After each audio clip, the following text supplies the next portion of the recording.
Salut Joselito, Salut Philippe, tu vas bien? qu'est-ce que t'as foutu cette semaine? Cette semaine, j'ai migré. Voilà, j'ai décidé de migrer, donc ça y T'es est, j'ai devenu digital migré. nomade? J'ai migré à Montpellier. J'ai enfin appuyé sur le bouton Go et j'ai migré un commerce en ligne, d'une plateforme e-commerce vers une plateforme Shopify. Lien ci-dessous avec le dilemme, faut-il migrer de WooCommerce à Shopify? Réponse aujourd'hui et réponse en rétrospective dans quelques semaines. Bon, alors ça Euh, valait le c'est- coup, pas? c'est- Ah ben alors ça, en fait, est-ce que ça valait le coup? Ouais, réponse dans quelques semaines, parce que au-delà de la migration de Shopify, Là, t'as bien le coup maintenant, et puis maintenant, tu vas voir si ça valait. euh, ouais, c'est ça. Oui, alors pour moi, en fait, ça vaut le coup. Vraiment, ça vaut le coup dans ce contexte particulier qui est, évidemment, on a tous des contextes particuliers. Donc, bon, évidemment, on n'est pas en train de parler d'un gros e-commerce, d'accord? Mais pour un e-commerce, je ne sais pas comment qualifier, moyen, en fait, qui tourne correctement, je trouve que c'est bien Petit, surtout si petit. petit commerce qui tourne correctement, où tu n'as pas une équipe technique à demeure, 100% disponible. Franchement, c'est super bien pour un certain nombre de raisons. Pour moi, la première, c'est que maintenant, je peux piloter ma boutique depuis ça. Alors, pour être peut-être plus encore concret, parce que si on repart de notre discussion la dernière fois, je te disais, bah, je suis pas sûr que tu devrais migrer et ça dépend de ton contexte. Et la décision, je pense que tu as fini par prendre, tu l'as prise sur un critère qui est, tu viens de le dire, une équipe à demeure. C'est même pas tant à demeure, c'est qu'est-ce qui te freine aujourd'hui? Donc l'objectif principal est toujours le même, c'est la croissance, c'est le chiffre d'affaires et une marge correcte qui permettent d'auto-alimenter la croissance. Mm. Et si tu arrives à identifier que le bloqueur principal vient de tes ressources techniques, et que tu peux démontrer que, alors ici on passe donc vers Shopify, donc quelque chose, une solution hébergée. Euh, Si on arrive à montrer que de passer vers une solution comme ça va probablement éliminer de nombreux blocages pour les mois, les années suivantes, et des blocages qui sont aujourd'hui réels et qui empêchent la croissance, je pense que là c'est la bonne démarche et on peut affronter le coût de la migration. Donc tu as plusieurs façons de lever le blocage. C'est soit de changer ta façon de t'organiser, soit de changer l'outil pour éliminer le problème. Là, tu as En fait, identifié que changer ton organisation serait probablement soit pas possible, soit trop coûteux. Et tu as pu confirmer que ces blocages existaient et qui t'empêchaient de te concentrer sur la croissance. Donc, tu as pris la décision sur cette base-là. c'est mon temps il y a 2 mois. Il a fallu 2 mois, d'accord? Mais vraiment, hein, 18 juin, 18 août. Et entre-temps, j'ai pris 10 jours de congé, 10 jours que je n'étais pas là. Donc, un peu moins de 2 mois pour tout faire. Euh, ce qui a été intéressant, si tu veux, c'était voilà, ma frustration, c'était de dire euh, le point de départ, c'est de dire pourquoi il y a des jours où je ne vends pas. Point barre. Pourquoi certains jours, j'ai zéro vente. Et à partir du moment où je prends la décision de dire c'est pas normal, parce que ça peut l'être en fait, hein, mais là de dire non, non, c'est pas normal. Je peux pas me retrouver dans un contexte où il y a un jour où je vends pas. Fin de l'histoire. Donc, euh, là, ça impliquait donc investigation technique, plonger dans le e-commerce, faire appel à des freelances, à des devs, piloter ces gens-là, comprendre ce qu'ils font, ce qu'ils font pas, les aider, les orienter, commencer à faire. C'est pas mon job, pas mon job, c'est pas mon expertise, c'est même pas mon kiff. Donc, je me dis, OK, ça, c'est un vrai problème. Il y a des jours où j'ai zéro vente. Donc, c'est ce que tu évoques. Gros problème de chiffre d'affaires. Le deuxième problème, c'est en termes d'expérience client, j'ai un seul transporteur et 2 moyens de paiement. Ça ne me convient pas. Je veux avoir plus de moyens de transport, de livraison, plus de moyens de paiement, que ce soit beaucoup plus facile. Euh, Tout ça, c'est faisable avec du commerce, hein. Il n'y a pas de différence entre e-commerce ou Shopify. Aujourd'hui, pour mes livraisons, j'utilise SendCloud. Tu trouves la même intégration avec WooCommerce, Shopify, PrestaShop, Magento, BigCommerce, que tu veux. Alors, il y a des différences. C'est vrai pour SendCloud, c'est pas vrai pour d'autres outils. Je regardais là Voilà. Recharge. Recharge n'est pas sur WooCommerce. Voilà. Euh, Et je là, suis donc, encore dans ces dilemmes moi aussi en ce moment parce que pour un client, et c'est sur un marché particulier où on a des difficultés à trouver disons que les choix de processeurs de paiement sont un peu restreints sur ce type de marché. Et du coup, on se retrouve à devoir vraiment fouiller parce que on a des exigences particulières qui ne sont pas incroyables, mais il y a une combinaison d'exigences particulières et de situations particulières qui font que les solutions évidentes ne sont pas accessibles. Et donc, voilà. on se Donc, retrouve à devoir trouver une solution autour de ça, et c'est beaucoup de travail quand même, malheureusement. ah ouais, ça prend un temps fou de se dire. Ça fait une Et alors, barrière à l'entrée, hein, mais et donc, tu dis, ouais, non, mais clairement, donc c'est qu'est-ce que je veux? Qu'est-ce que je veux? Et alors, plusieurs moyens de livraison. OK. Et puis, il me faut ça. Et puis, il me faut ça. Et puis, ça, c'est pour mes clients externes. Et puis, pour mes clients internes, il y a de la complexité. Et puis, j'ai des logiciels de caisse. Donc, j'ai du commerce physique aussi. Donc, une fois que je fais la liste, je me dis, c'est pas que c'est pas faisable avec un e-commerce, ça va pas être simple, il va falloir lui tordre le bras, il va falloir commencer à coder, etc., etc. C'est pas dans ma culture, c'est pas mon truc. Shopify. Et de ce point de vue-là, je veux dire, je suis pas déçu, c'est-à-dire que j'ai un Shopify, je l'ai mis en place, hop, j'ai attrapé un thème, pif, paf, paf, paf, j'ai pris mes produits, mes machins. Très bien, j'ai appuyé sur le bouton Go, super, il me dit OK, redirection, il va y avoir ça, ça, ça, paf, paf, paf. Waouh! Et là, je fais le truc que je n'ai pas fait avant, je me dis, mais il n'y a pas une app Shopify quand même? Waouh! Et ça y est, c'est une cam, c'est une drogue dure pour moi parce que sur mon smartphone, j'ai une app Shopify. Et là, j'avoue que je regarde le truc en temps réel, je me dis, waouh, c'est juste super bien fait quand tu as un petit commerce que tu maîtrises pas ou pas tout. si petit, hein.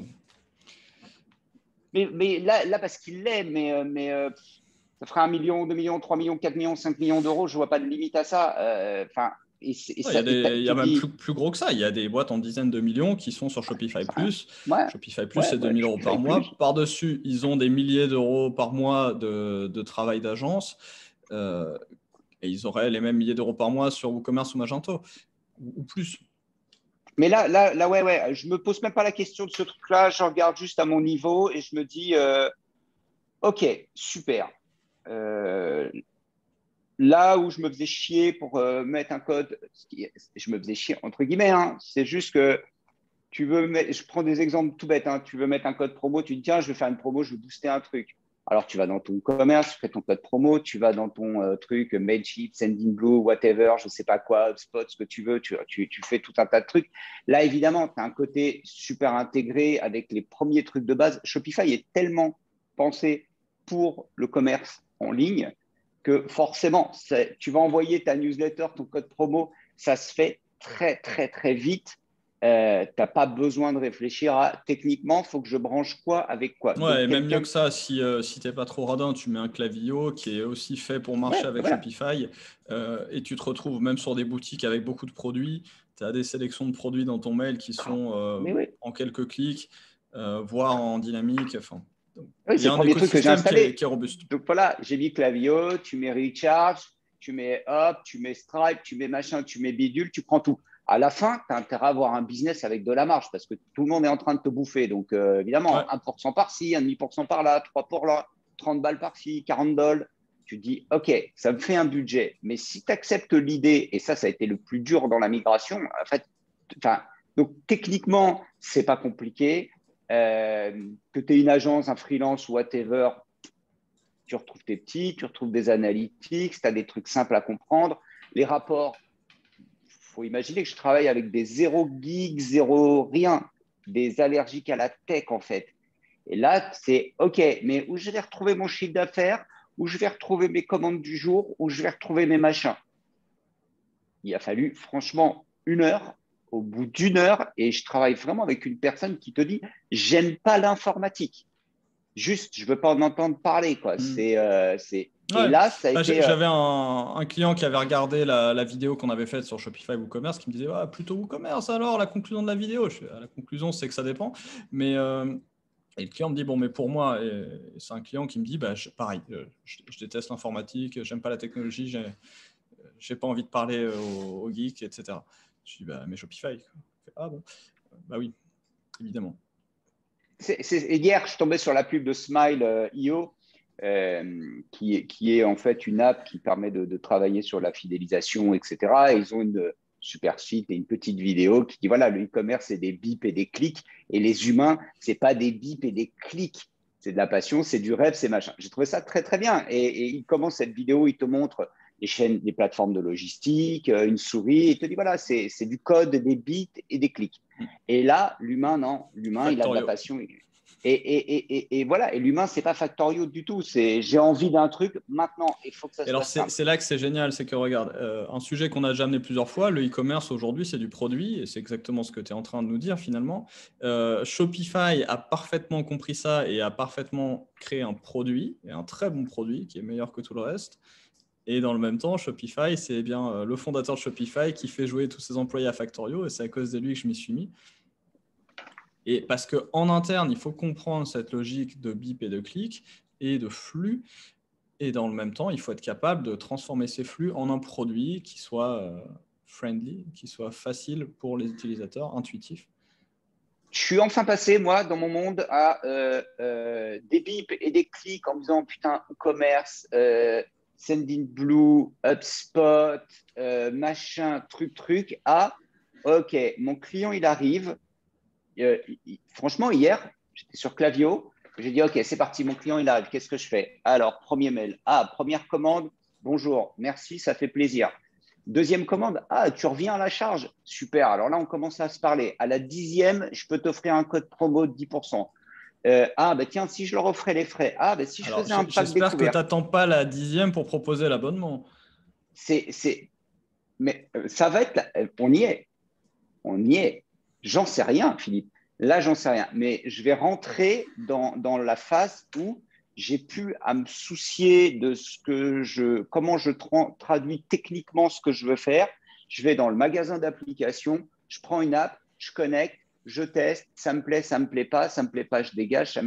Il y a toujours un aspect technique. Mais J'écoutais un podcast discussions… ce matin. Ouais. Vas-y. Il disait qu'il comparait un petit peu l'aspect financé par les VC ou bootstrappé. Et il disait souvent dans le monde du bootstrap, on regarde beaucoup le marketing, alors dans le monde du VC, on regarde beaucoup le produit. Et ça se traduit dans les analytics. Les gens qui sont plus en bootstrap vont regarder leur taux de conversion, leur chiffre d'affaires, leur ROS, etc., leur coût par vente. Et il dit les gens qui sont dans le VC vont surtout regarder leurs métriques produits. Et ce n'est pas les mêmes outils, c'est plutôt du mix panel, des choses comme ça. Ils vont regarder des cohortes, les fameux AARRR, et ils vont regarder les lifetime value, etc. Ils vont regarder des métriques qui ne sont pas à une semaine ou un mois, mais qui sont à un an. On dit toujours les startups vont très vite d'une semaine sur l'autre, d'un jour sur l'autre quasiment. Mais ils regardent quand même des choses qui ont un impact dans un an. Ils ne regardent pas tant des taux de conversion, ils regardent une LTV de cohorte ou des choses comme ça. Donc, ce n'est pas les mêmes outils, ce n'est pas les mêmes métriques, ce n'est pas la même logique.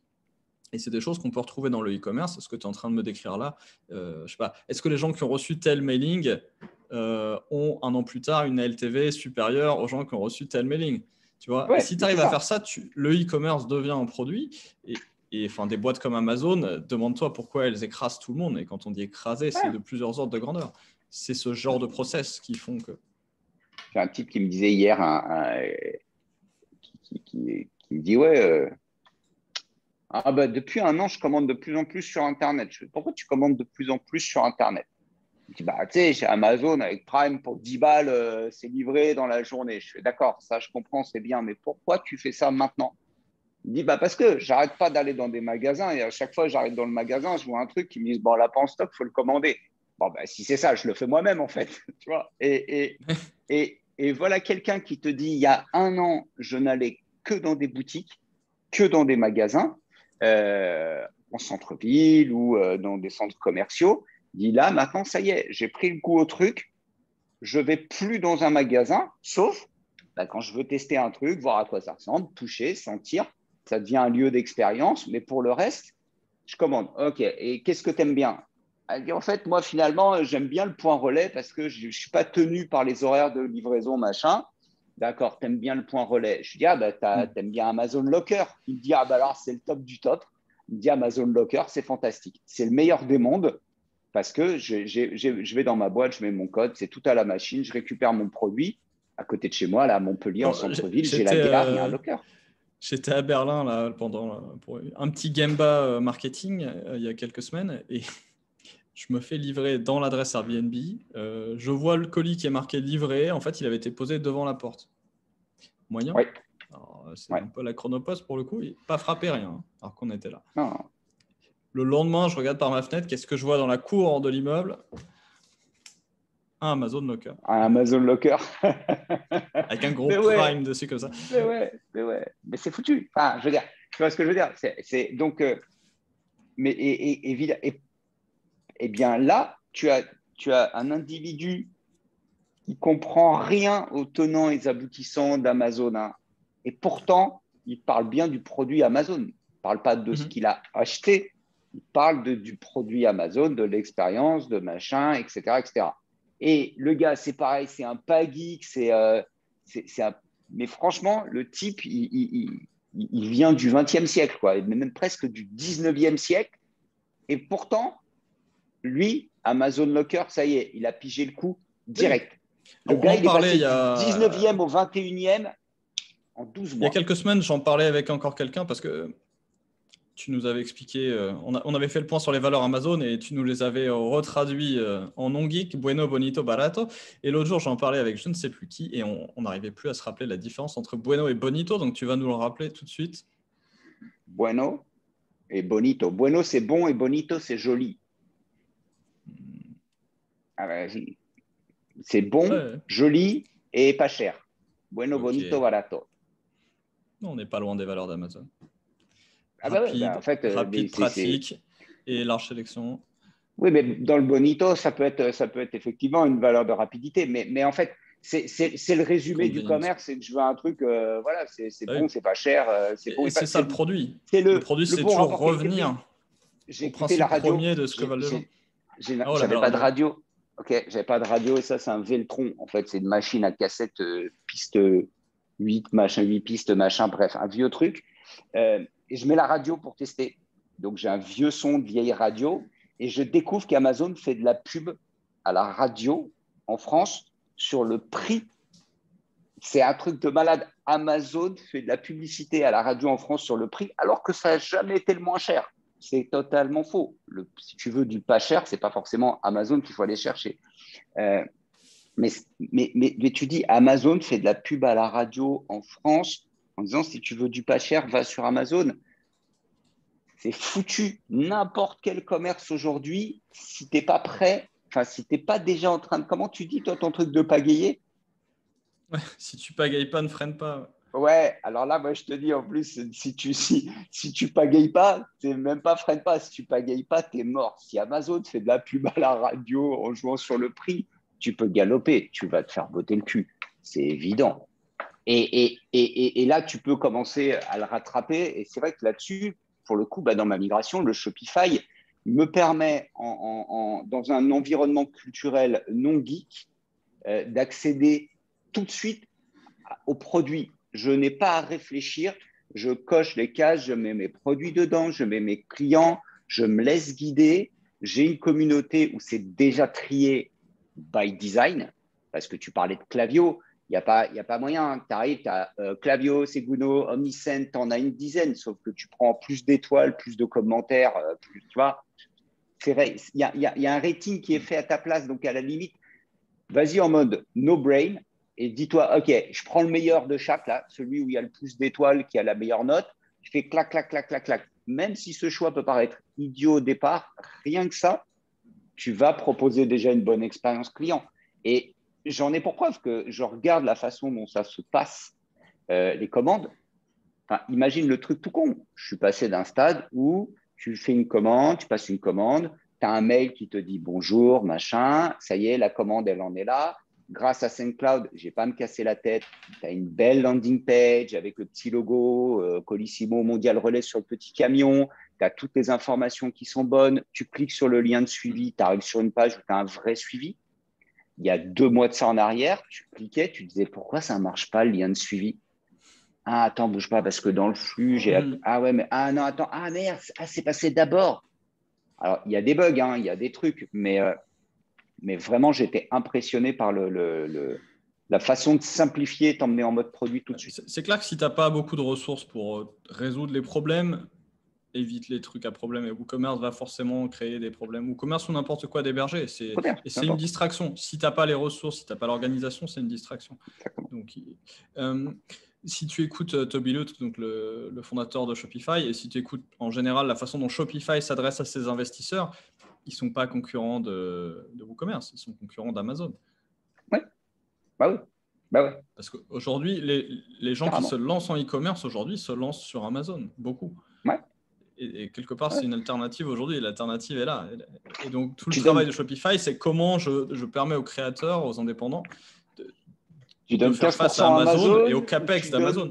Mais c'est ça, tu donnes 15% à Amazon ou tu donnes 15% à un peu de Shopify, un peu de Stripe, machin, mais par contre, c'est tes clients, la base de données. Un peu moins de 15 parce qu'il t'en faut aussi pour les pubs Facebook. Donc, la moitié est 7 à Facebook et 7 à Shopify et compagnie. Chez Amazon, tu fais de la pub aussi. Donc, de toute façon, il faut donner à un moment, il faudra en donner aussi en plus des 15%, il faudra faire de la pub. Hein. Sinon, tu seras vite à 20. Donc, tu seras vite à 20, tu vas y arriver. Et par contre, c'est ta base de clients et ça, c'est bien. Après, ce que je trouve marrant, c'est que la migration, une fois qu'elle est faite, ce qui reste dur, c'est le client externe et le client interne. Alors, le client externe, ben ouais, il faut qu'il change son mot de passe, il y a 2-3 bricoles, il faut qu'il retrouve son environnement. Alors, tes clients fidèles, bon, ils chouinent un peu parce qu'ils disent « Oh, c'était mieux avant ».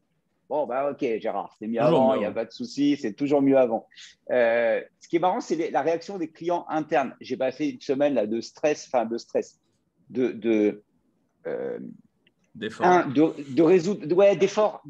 parce que, il faut résoudre les petites merdouilles techniques parce qu'il y a toujours des pétouilles à gauche, à droite, et ça, c'est pas grave. Pour une raison que tu ignores, dans tes récupérations de produits, export, import, hop, tu en as perdu un au vol. Donc, tu as un client qui t'appelle, qui dit « Je ne retrouve plus mon produit ».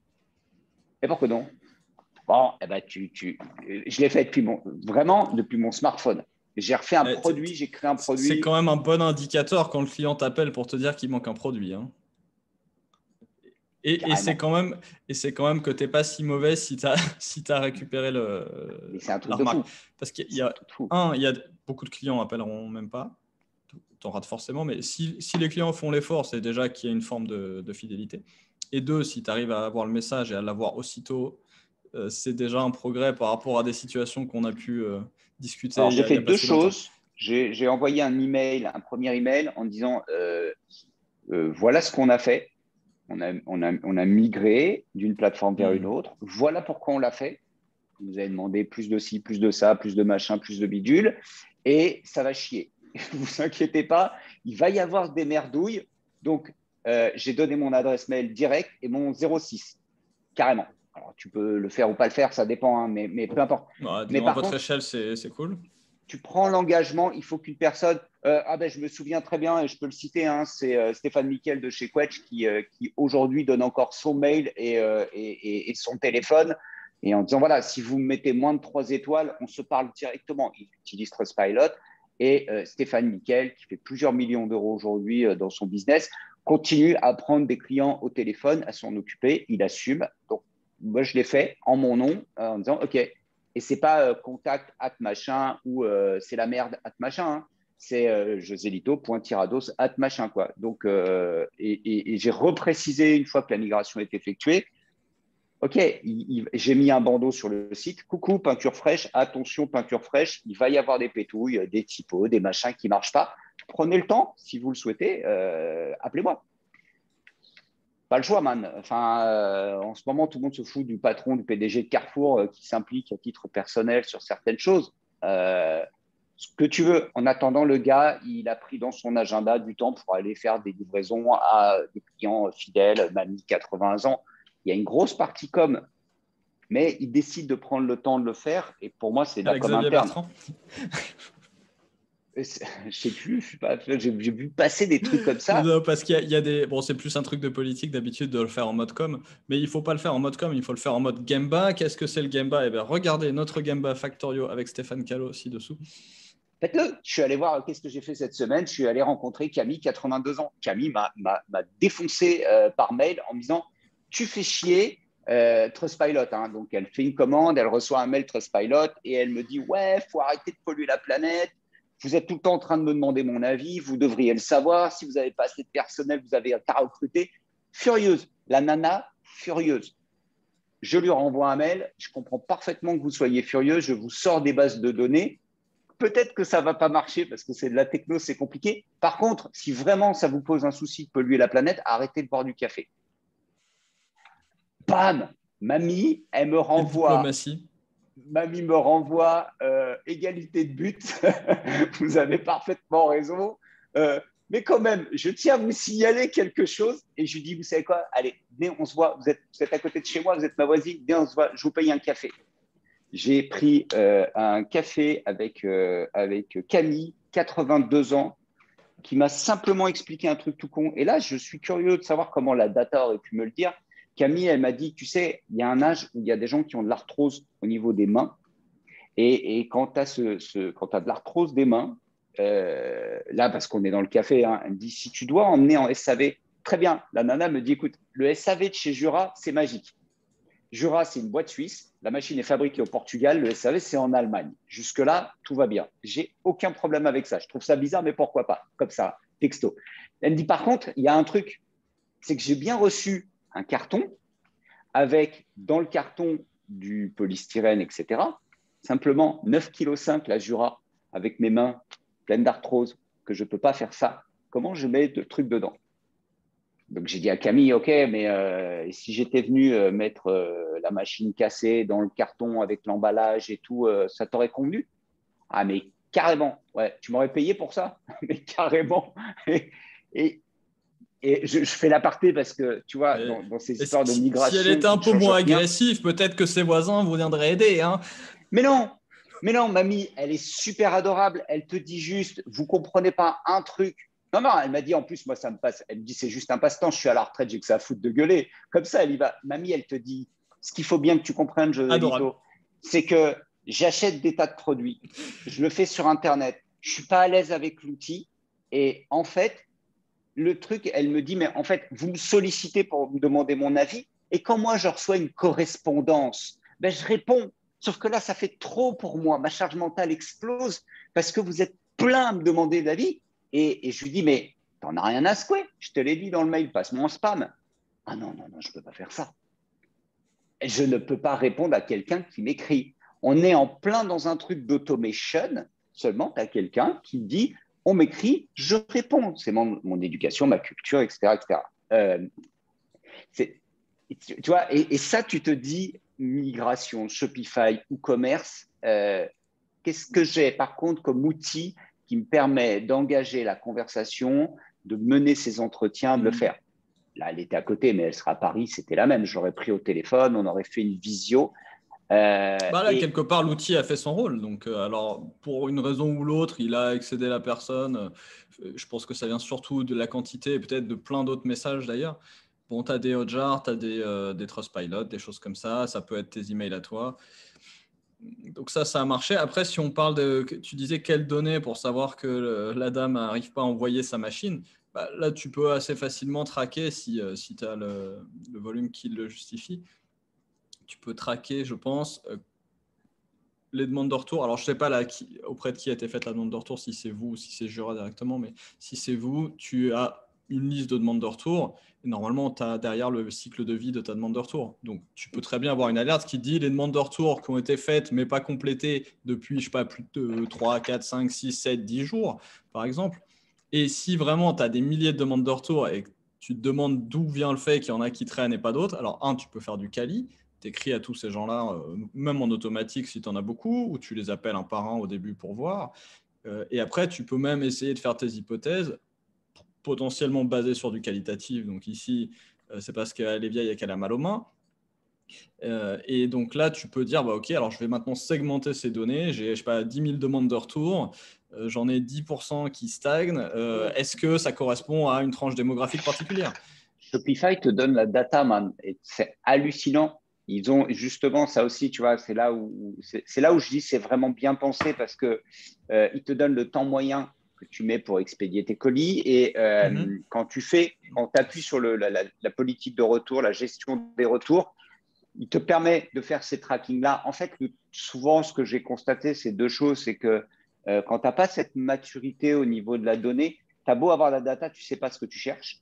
Donc ça, c'est un vrai sujet. Alors que là, Parce tu as qu'on met quelque la chose… charrue devant les bœufs en général. On installe Mais le pour moi, système, et ce qui est bien. Et derrière, on se dit, ah, bah, il y a plein de rapports, c'est génial. Et puis du coup, on regarde tout ce qu'il y a. Jamais de la vie, on va commencer à aller dans le personnalisé parce qu'on l'a ouvert une fois, on s'est évanoui. Et du coup, à aucun moment, on s'arrête, on se dit, OK, qu'est-ce que j'ai besoin de traquer? Quel type d'action je vais prendre si je traque? On n'a pas fait d'épisode sur les plans de tagage, je pense. Alors, on va en faire un bientôt. Ouais, affaire. La Parce que là, première tu chose vois, à ça faire, m'a… c'est quel est mon objectif? Donc, qu'est-ce que je dois mesurer et comment je le segmente?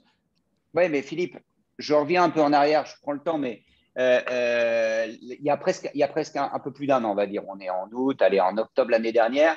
Tu m'as posé toutes ces questions. J'ai trouvé ça hyper chiant. J'ai pas eu envie de faire le travail. Ça m'a Feignasse. complètement agacé parce que j'y pigeais rien. Et un an après, je retrouve ces données-là dans un Shopify qui te dit, bon, moi, je ne te demande pas ton avis. J'ai traqué ça. Et j'étais mort de rire parce que je vois la donnée qui arrive et je suis mort de rire. Je me dis, bah voilà, ça répond à des questions que tu m'as posées il y a un peu plus d'un an, un peu moins d'un an. De l'autre côté, en fait, Shopify me fait penser à HubSpot. C'est du no-brainer. Prends le bordel, paye et vas-y, commence à Useful utiliser. defaults. Mais ouais, mais carrément. Mais cherche même pas à faire autre chose que utilise le bordel. Là, j'ai posé une règle. J'ai dit, OK, on ne touche pas le code, on ne touche à rien dans Shopify, il n'y a rien d'exotique, on met ce qui est dans la bibliothèque d'application, on met un thème, pas custom, rien. J'ai déjà eu des remarques en interne. Ouais, on ne pourrait pas changer ça. Non. Ah, on ne peut pas le faire. Non. On peut vraiment pas le faire. Non. Mais c'est un problème technique. On ne peut pas. Shopify, c'est de la merde. On ne peut rien changer. Voilà. Mais parce que le vrai problème que je rencontre post-migration, ça reste mon humain. Et en interne, je suis fasciné de voir que avec des individus, des collègues bienveillants, sympas et tout, il faut y aller, donc ils y vont. Mais malgré eux, il y a un côté il y a du changement, mais comment je peux te faire un croche-patte en fait? Comment je peux te montrer que ça va foirer? En fait, on cherche la petite bête. J'ai passé une semaine à résoudre plein de petits problèmes. Un, et deux, ouais, merci, c'est ça que je veux. J'ai résolu les petits Je problèmes. t'en montre un autre après, je tease, je t'en montre celui-là juste après, parce que ce que tu viens de me dire là, on ne modifie pas le code, je reviens là-dessus juste après. Il y a un sens des priorités à avoir. Mais alors, vas-y, Eh les bien, regarde, croche-pattes j'ai passé, bienveillants. voilà, allez, résolution de problème, amélioration, pression de la situation. On est en haut à gauche. C'est ce que j'ai fait. Hein. OK, il Ok, faut donc je ne peux pas faire ma s'améliorer. croissance, je suis bloqué par l'outil et je n'ai OK. pas les ressources. Ok, Ah, attractivité de la nouvelle solution. Waouh, je pourrais Shopify, tout faire sur mon ça va téléphone. absolument tout résoudre. Ça va tout faire par téléphone. On va pouvoir mettre plein de trucs.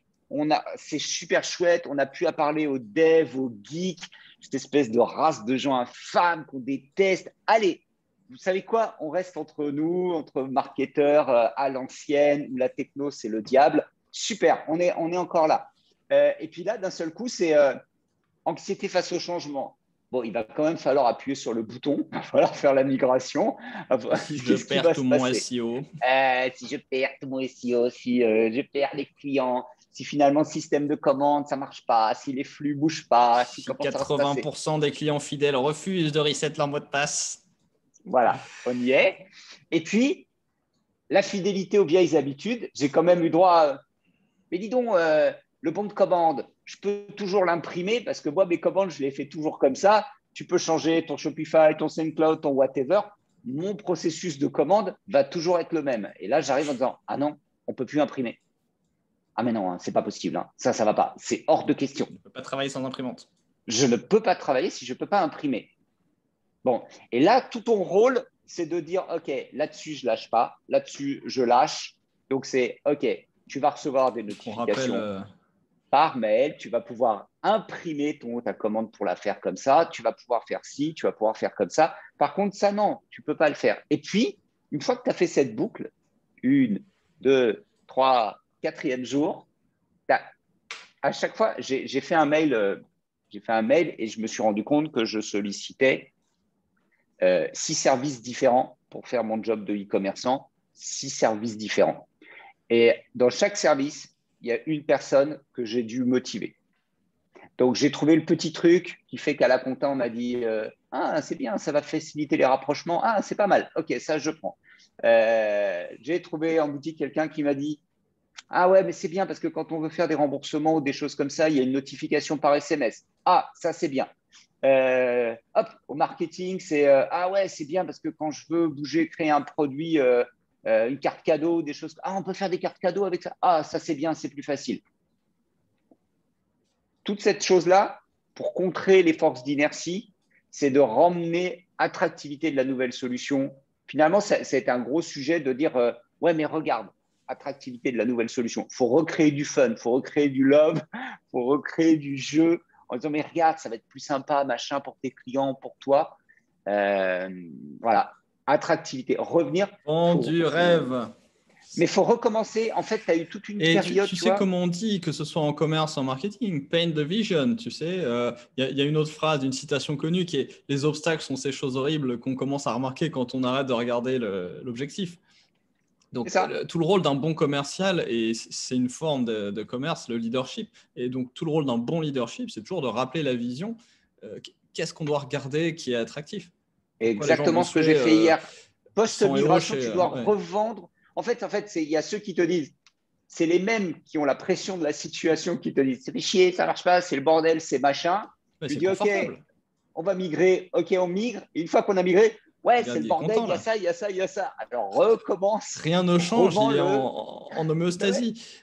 Regarde l'homéostasie, tu vois. Donc, tout est équilibré. Le changement équilibre l'inertie et donc rien ne change. On ne c'est régresse pas, ça. on ne progresse pas, on reste à sa Rien. place.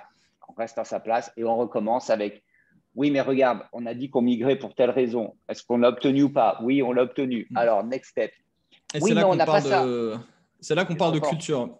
Parce que les boîtes où il n'y a pas d'homéostasie, c'est une culture. C'est la culture où il y a toujours plus de pression, toujours plus d'attractivité. L'anxiété est modérée, éliminée. Et l'anxiété, elle vient d'où? Elle vient aussi du fait qu'on punit les gens quand ils cassent un truc, etc. Donc, c'est aussi une question de culture. Est-ce qu'on laisse les gens casser des trucs sans les punir? Et l'anxiété est réduite. Et donc là, ça bouge. Donc, comment tu crées ce mouvement? Eh ben, en travaillant sur les 4 choses, mais en travaillant en façon continue dans ta culture.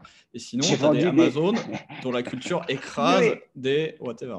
cette semaine, j'ai vendu des produits qui n'existaient pas. C'est-à-dire que j'ai un collègue qui en a profité pour créer des nouveaux T'es trop un produits. gros hacker, mon Dieu.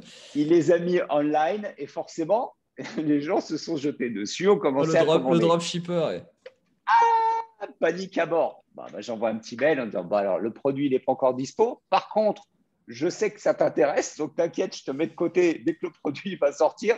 Un petit Résultat tag des dans courses, on Clavio. m'a dit ah, tu te rends compte, c'est une catastrophe, tu as vendu des produits qui n'existent pas. Ah. Et puis, je dis ah non, c'est une super bonne nouvelle. J'ai fait un crowdfunding, les mecs. Je suis allé voir de l'autre côté en disant hey, tu sais quoi? Ouais, ton produit, là, tu te poses une question sur le nom. Ouais, regarde ce que ça a donné. Ah ouais, il y a déjà des gens que ça intéresse. Ouais, ah, mais c'est bon ça. Ouais, on garde le nom. Allez, problème solve. Tu peux le vendre. Bon, on le fait quand? Ah ouais, non, mais attends, moi, je sais pas, j'ai pas la date de sortie. Bah, agite-toi maintenant parce qu'il faut une date de sortie. Mais tu vois, tu parles de culture. En attendant, c'est des petits switches, des tout petits pas, des petits craquements qui font Et que ça tu te veut dire dis, qu'il y a ouais, quelqu'un qui est prêt à aller contre la culture existante ouais, et man, à après, inspirer une nouvelle culture. c'est ce que disait Morgan, par contre. Hein, c'est super lent, quoi. Mhm. Ça se fait pas dans la semaine. Montre-moi ton deuxième truc là. Tu m'as teasé là.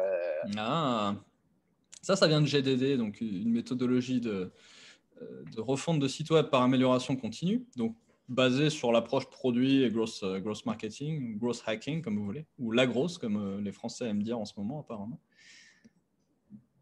Le Growth Donc, Driven Design, GDD, pour ceux qui ne savent pas, ouais, GDD, exactement. Growth Driven Design. Donc, c'est une façon de refaire les sites web. Au lieu de refaire le site web en une fois tous les 4 ans, tu vas plutôt faire…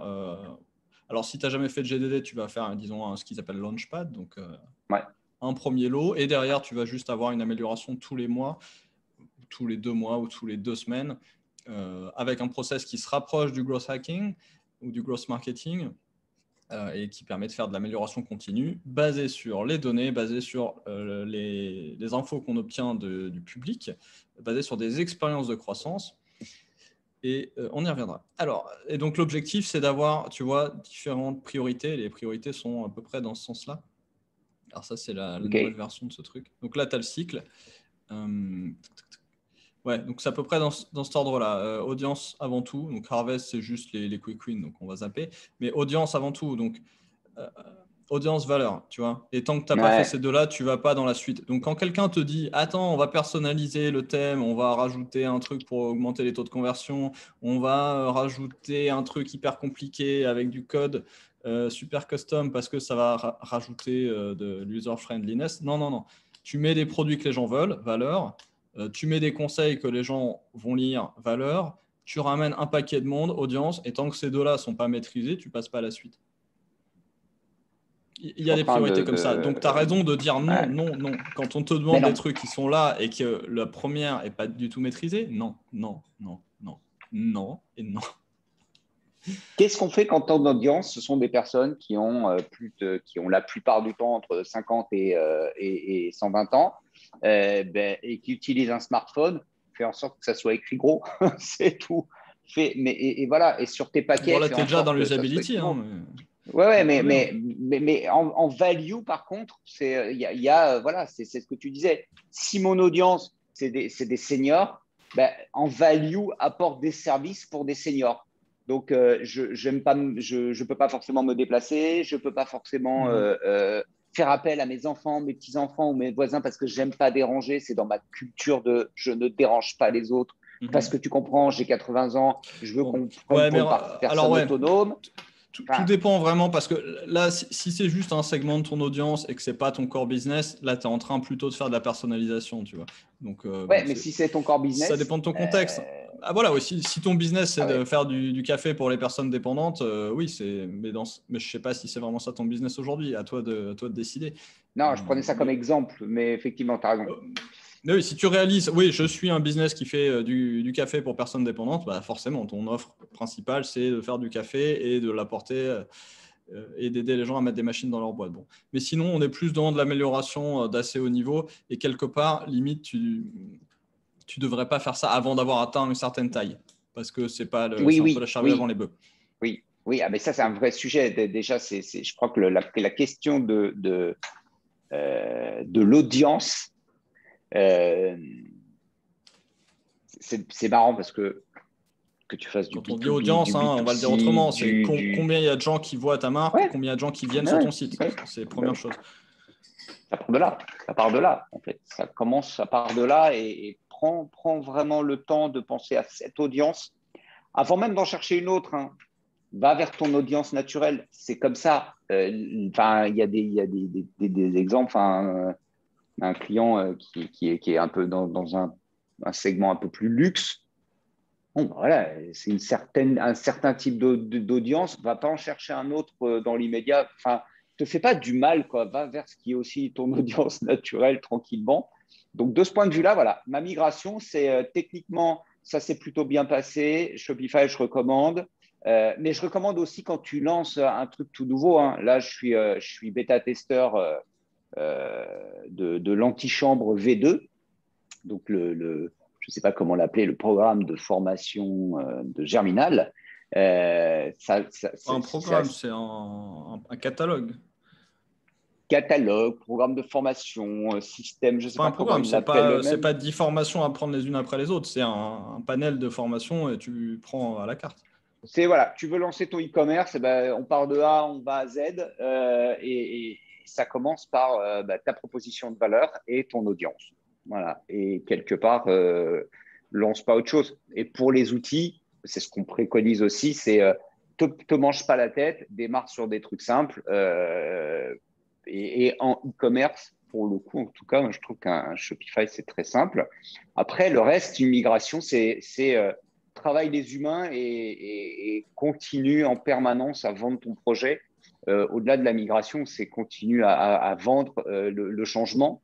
Et là, je rejoins Morgan, je rejoins parler de Gemba avec Stéphane Callot, Catalina? etc. C'est Catalina, c'est toujours la même chose. On est vraiment dans le fait que nos métiers impliquent de la transversalité dans une organisation. Je le vois aujourd'hui parce que j'ai quand même cette expérience de vie de revenir en entreprise après des années où j'étais plutôt en solo agence, etc., à travailler avec des freelances, des petits groupes. Le fait de me retrouver, je regarde une organisation et je me dis, OK, tel service bosse quasiment avec que lui. En fait, il y a des organisations où il y a peu d'interactions avec d'autres services. Elles Il y a des sont, silos. il y a des silos et les interactions sont, il y en a, mais elles sont faibles. Donc, ils ont l'impression d'interagir avec tout le monde. On dit, bah non, je fais de la transversalité, mais l'interaction, elle est relativement faible. J'ai parlé à un Et dev la semaine dernière. elle est presque one way, tu vois, c'est de dire, bah, moi, je te sollicite, je suis ton client en interne, je te sollicite là-dessus, tu exécutes, je récupère le résultat, fin de l'histoire. Mhm. En e-commerce, ça va dans les deux sens, c'est bidirectionnel. Je me retrouve à discuter et avoir beaucoup d'interactions avec le service comptabilité, avec le service juridique, avec toute l'organisation. Si tu lis tous les articles qui t'expliquent comment aller plus vite en marketing, comment faire du growth marketing correctement, etc., de McKinsey à l'autre article qu'on avait posté là, votre équipe est lente, allez, on le remet encore une fois, lisez-le. Tous ces Ouais, articles vont te dire la même chose. Ils vont te dire, dans le cas des devs, par exemple, arrêtez de mettre les devs comme ressources pour le marketing. C'est pas j'ai des marketeurs et ils demandent aux devs, tiens, fais-moi ça. Non, ça marche pas comme ça. Il faut les intégrer. Ils doivent être dans la même squad. En grosse marketing, ouais, on parle de squad. ouais, un squad. Et ils définissent ensemble des solutions.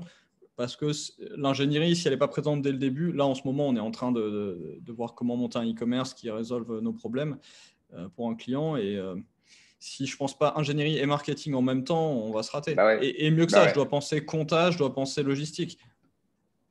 Ah, mais tu vois la difficulté pour un client de dire, je comprends pas, moi je veux faire du e-commerce, pourquoi tu me poses des questions sur ma comptabilité, sur mes flux financiers et l'énergie de dire, mais je peux pas faire autrement. Et je me souviens un an en arrière quand tu me disais, mais ça, je te disais, attends, là, j'ai pas le temps, je suis en train de faire du e-commerce. Tu me dis, mais non, comment sont organisés tes flux financiers, machin, ta logistique, tes stocks, tes bidules. Tu te dis, mais pourquoi tu me poses des questions là-dessus? Ce qui va me péter à la gueule post-migration, c'est ma publicité parce qu'il y a Google qui me dit, coucou, GTIN, GTIN, je les vois pas, gars, je vois pas tes GTIN.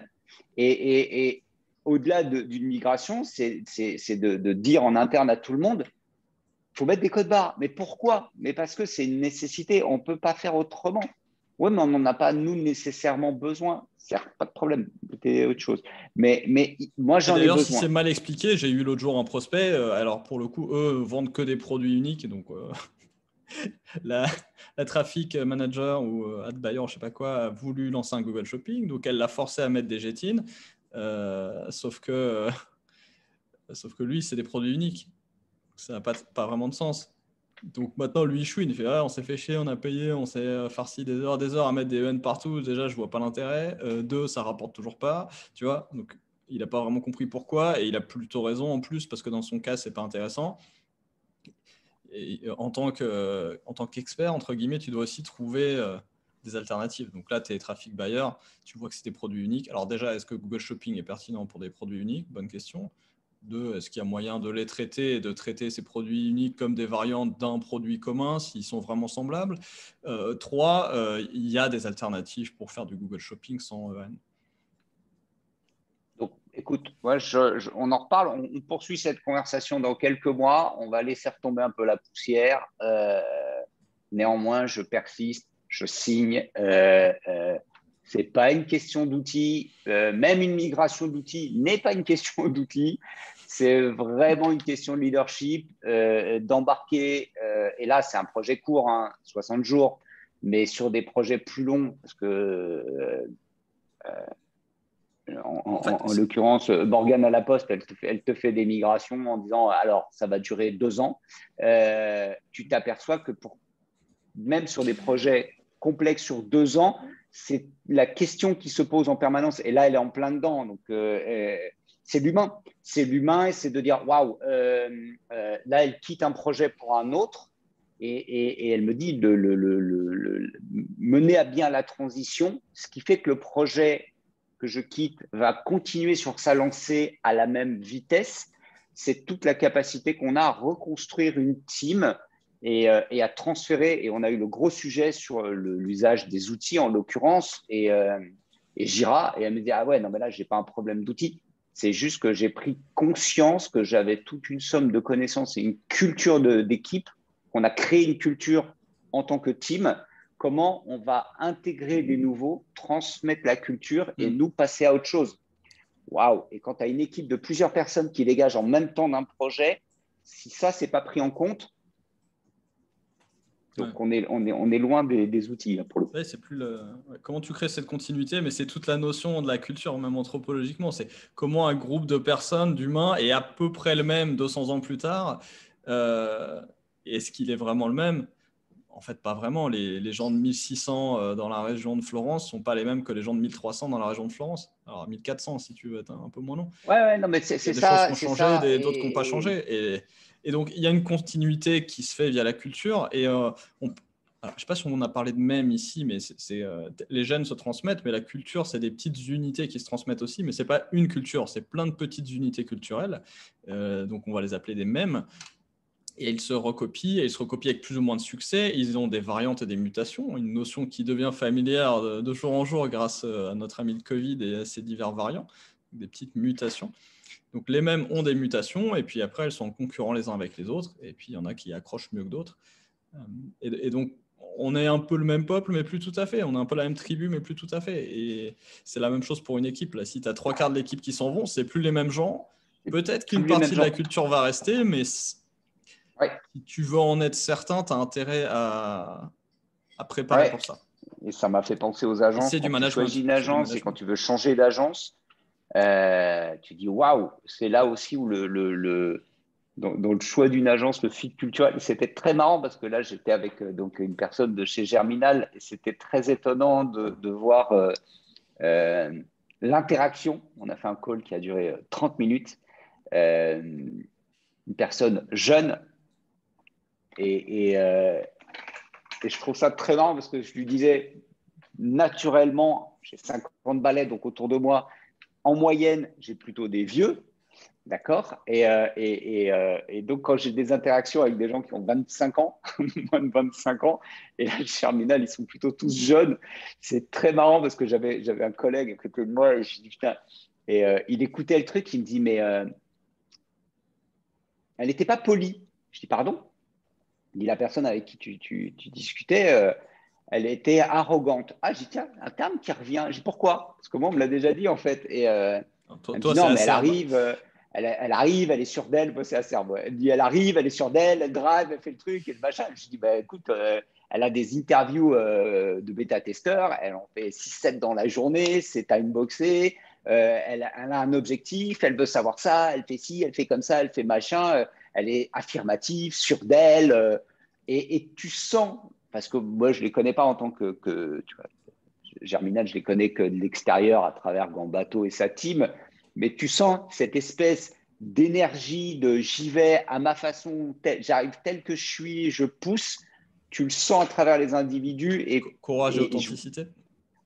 mais carrément, Et bim, arrogance. elle y allait comme ça avec ben, Et après, ça dépend du contexte. Là, quelque part, tu es un bêta-testeur, donc forcément, si toi, tu n'as pas d'affinité avec eux, tu ne devrais pas être dans ce groupe. Après, moi, j'ai eu le cas du support d'un SaaS français bien connu. Je ne sais pas trop quel est le rôle de la personne à part le support. Je crois qu'elle est assez proche de la founding team, mais là, pour le coup, la personne est arrogante, elle te prend comme ça, elle ne t'aide pas. Donc là, tu es un SaaS, tu essayes de percer, tu n'es pas poli, c'est sûr. Quand tu es en train de faire du support, non, ça ne marche pas. Donc c'est toujours une question de contexte. Qu'est-ce que tu voulais dire en fait? Délirant, le support SendCloud pour finir. Je voulais dire que c'était Les jeunes? cette histoire de culture, parce qu'on en a parlé avec Morgan la dernière fois et ça m'a vraiment marqué. Mhm. Je capte que de plus en plus, hein, le fait, nos métiers, la façon dont on fait notre job, la transversalité, parce que c'est juste parce que des années, on a parlé de silos, machin, etc. Et là, cette migration-là, en tout cas cet événement-là, m'a vraiment fait prendre conscience que je ne m'en rendais pas plus compte que ça, mais du degré d'interaction que je peux avoir avec toute une entreprise pour faire une chose, migrer un e-commerce, changer de plateforme. Mhm. Ça impliquait beaucoup d'acteurs, souvent avec des interactions profondes. Et le succès de cette migration est plus lié à la culture, c'est-à-dire, c'est ce que tu disais, c'est-à-dire ma façon de, de penser en termes de waouh, techniquement à quoi ça va ressembler, de gommer tout ça et de discuter avec mes clients internes en leur disant c'est simple, Mhm. ça va bien se passer, regarde, c'est sexy, continue à vendre la vision. Ouais, Euh, et une fois que tu as une vraie culture qui est en place, donc là, tu es plus à faire du changement qu'établir une culture. Donc ce changement va aller vers une nouvelle culture, si tout va bien. Mais une fois que tu as une culture en place, donc je sais pas, dans une boîte comme Germinal par exemple, on se retrouve à pouvoir faire les choses beaucoup plus vite et beaucoup plus radicales parce qu'on sait que grave. si ça pète, tout le monde est actif. On en parlait aussi avec Morgan. Dans des boîtes comme ça, où la culture est en place, tu sais que si ça pète, c'est pas très grave, il n'y aura pas de tête coupée, et tout le monde va faire ce qu'il faut, un petit peu comme un seul homme, pour, The euh, team. Ouais, bah oui. pour Ouais, bah oui. corriger ce qu'il y a à corriger. Et donc, les erreurs ont peu d'impact, puisqu'elles sont corrigées vite, parce que tout le monde va vite. Et qui plus C'est est, tout le ça. monde apprend, donc l'organisation est apprenante, et, euh, et l'erreur, quelque part, crée encore du capital pour l'entreprise. Ouais, ça, ce sera un autre sujet. Bon, bah, rendez-vous dans quelques Aspiration. semaines. Ouais, bah moi, je fais continuer mes recherches WooCommerce Shopify parce qu'on a une décision à prendre rapidement et malheureusement, c'est pas si facile quand on a un Non, cas qui est un petit peu particulier. non. Je ne sais pas pourquoi j'attire les cas particuliers. J'y pensais ce matin et j'ai deux personnes à essayer de contacter pour voir si elles peuvent Ouais, apporter des on réponses fera un là-dessus. article un peu plus tard pour raconter nos Et trouvailles. on va continuer à gratter. Merci beaucoup, Philippe. Bonne semaine à toi. Ciao, ciao. À plus la semaine Ah, on a prochaine. oublié et Hop, abonnez-vous. Cliquez là. abonnez-vous. Le Savez-vous bouton que rouge. 80% des téléspectateurs, Marilyn, ne sont pas abonnés? Abonnez-vous, qui disait. Bon, allez. Salut. Semaine prochaine.